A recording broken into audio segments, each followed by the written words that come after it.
The message of helicopter crashes is to convey an important point to you. Now, it's in code, but when you decode this message, you will see that very important truths are revealed.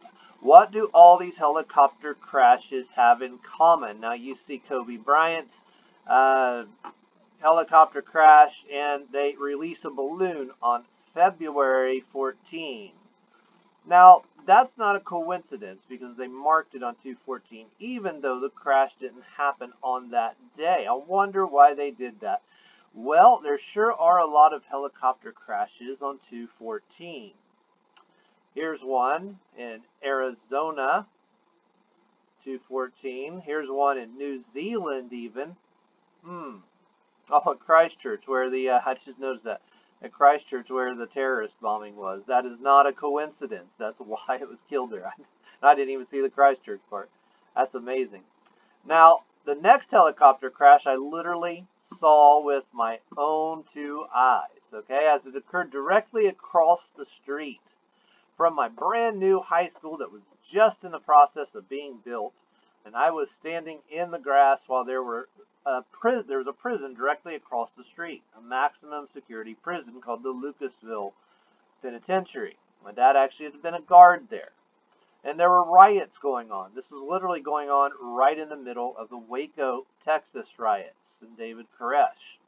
Now, and same time period, right in the middle of it, didn't last as long as the David Koresh thing. Now, this prison was directly across the street from my school, and I was standing in the yard when I saw the helicopter crash.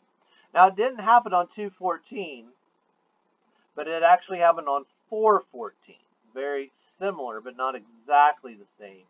You might remember that Kobe Bryant had just gone from 4th to 3rd place when the helicopter went down. Or maybe it was the other way around, one or the other.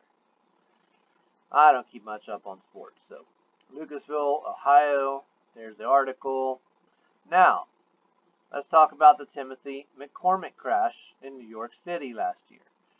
Timothy McCormick intentionally committed suicide by ramming his helicopter into a skyscraper in New York City.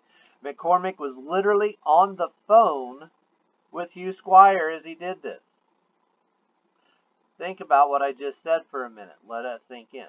He was making it clear that he understood some very important history. Now we're going to get into that, and you have to listen closely to get that. But first, I'll show you the comparison of the Lucasville helicopter crash in 93, and the McCormick crash in 2019. You'll notice that they have a lot of similarities. Day of the year, 161. Days left in the year, 261. Days left in the year, 204. Like 24. Interesting. Like Kobe Bryant, 24. Day of the year, 104. None of this is a coincidence on April 14th. You see? These are paired intentionally together. Now let's look at that important history and see who the Speaker of the House under John F. Kennedy was. You've got to pay attention. This article is extremely important. All right. In the years following the assassination of President Kennedy and Robert Kennedy, O'Donnell grew increasingly depressed and began drinking heavily. His depression and alcoholism were exacerbated by the failure of his own political career. On August 11, 1977, O'Donnell was admitted to Beth Israel Hospital in Boston for an intestinal ailment brought on from alcoholism. His condition grew worse. He died on September 9 at the age of 53. At the request of O'Donnell's family, no cause of death was publicly announced. O'Donnell's no wonder.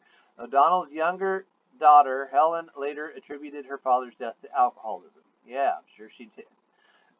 Because that's probably had nothing to do with it. Or maybe it did, but maybe because he knew these big truths. On September 12, 1977, a funeral mass was held at the Roman Catholic Church in Jamaica Plain.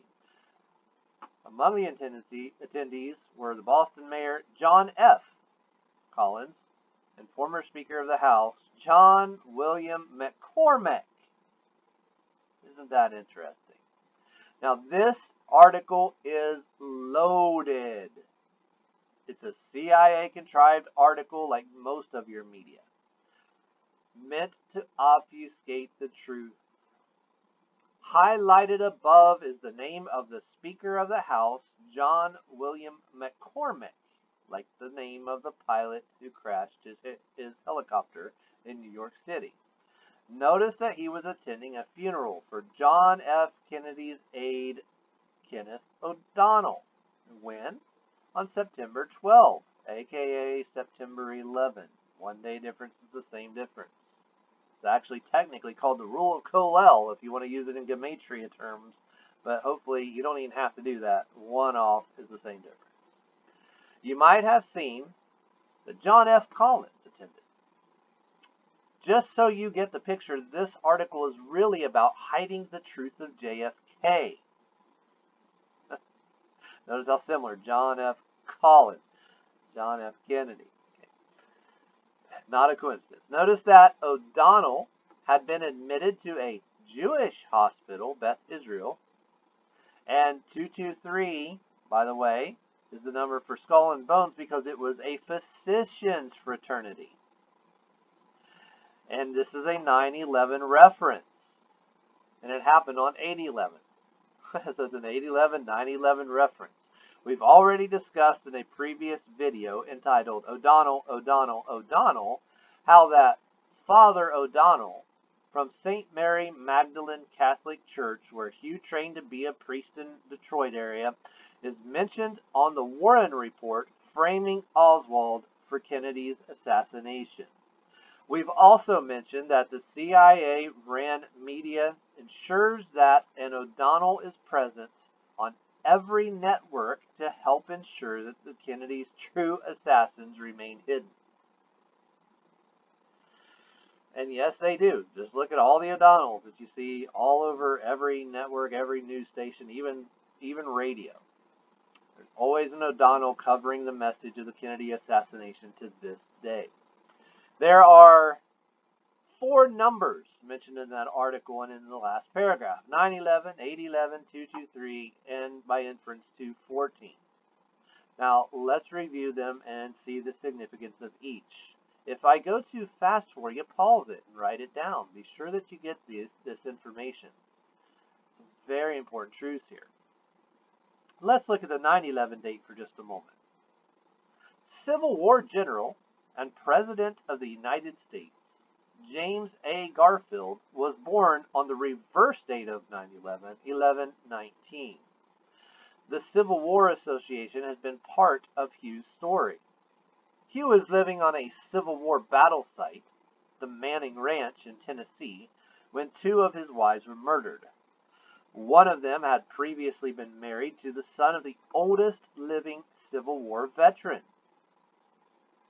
Now remember back a few videos back that gangster Whitey Bulger helped his friend kill Deborah Davis. This occasion was marked by the murder of Jalea Davis on 11/19, just like James A. Garfield. Jackie Robinson, by the way, his son sustained injuries on 11/19. And his own jersey was sold for $2 million on 11/19. Now, none of this is coincidence. And by the way, he was born, Jackie Robinson, on 19/19. Now, we're going to pay attention to these names and these numbers and mention them again. So we saw that the 9/11 reference, but it's also a 214 reference. Remember that Kobe Bryant wore the number 24.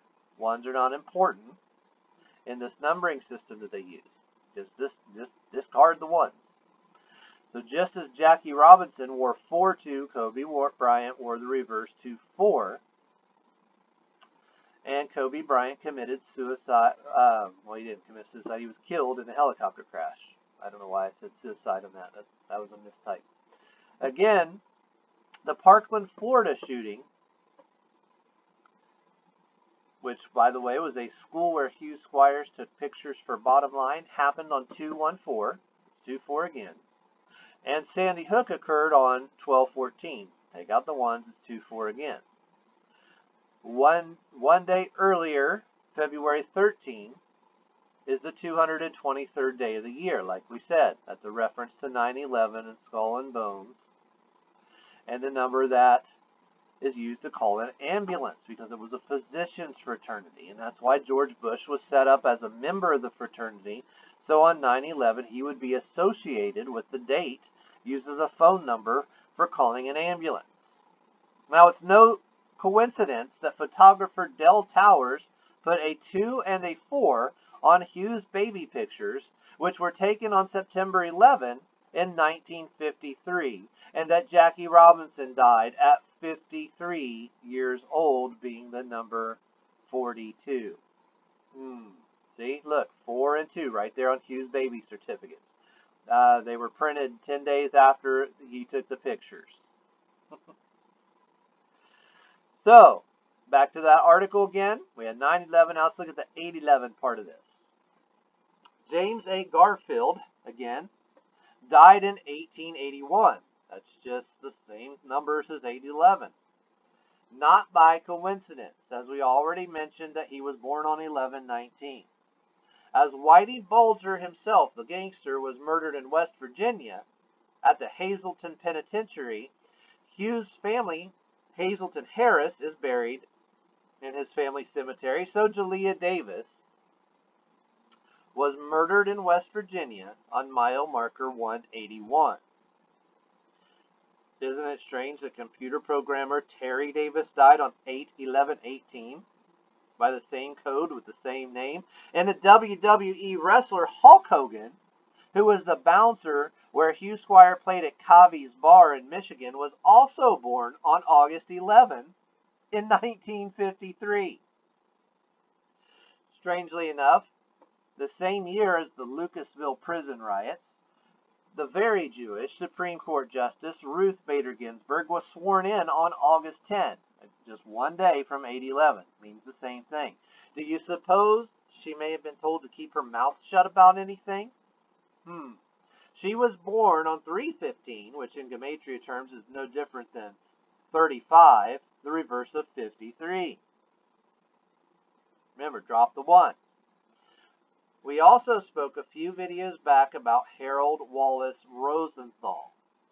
He was murdered by terrorists just after working with Congressman Hugh Carey. Yes, they did that on purpose, once again, to mark Hugh Squier. On August 11, 1976, yet again, 8/11, that's when he was murdered by terrorists. Is it any wonder that in West Virginia, the same place where Whitey Bulger was killed in the Hazleton Penitentiary, where Jalea Davis was murdered on Interstate 8, mile marker 181, that if you need to call to avoid a gas line explosion by digging up lines on your property unintentionally, you call the number 811. In conclusion, Timothy McCormick crashed his plane into a skyscraper in New York City to point out to the world that he already knew, though your media covered it up as always, that Hugh Squier is the truth of JFK assassination in 9/11. McCormick related in some distant way to JFK's aide while talking on the phone to Hugh Squier made it clear to the world by crashing into a skyscraper, just like planes crashed into skyscrapers on 9/11, that Hugh is the truth of 9/11 and JFK, and that the world, and told the world by calling him that you need to learn the real truth of your country through him. He literally killed himself to make that point to you. That is the truth. The mail is delivered. What are you going to do with it? Thanks for watching. Please like, share, and subscribe.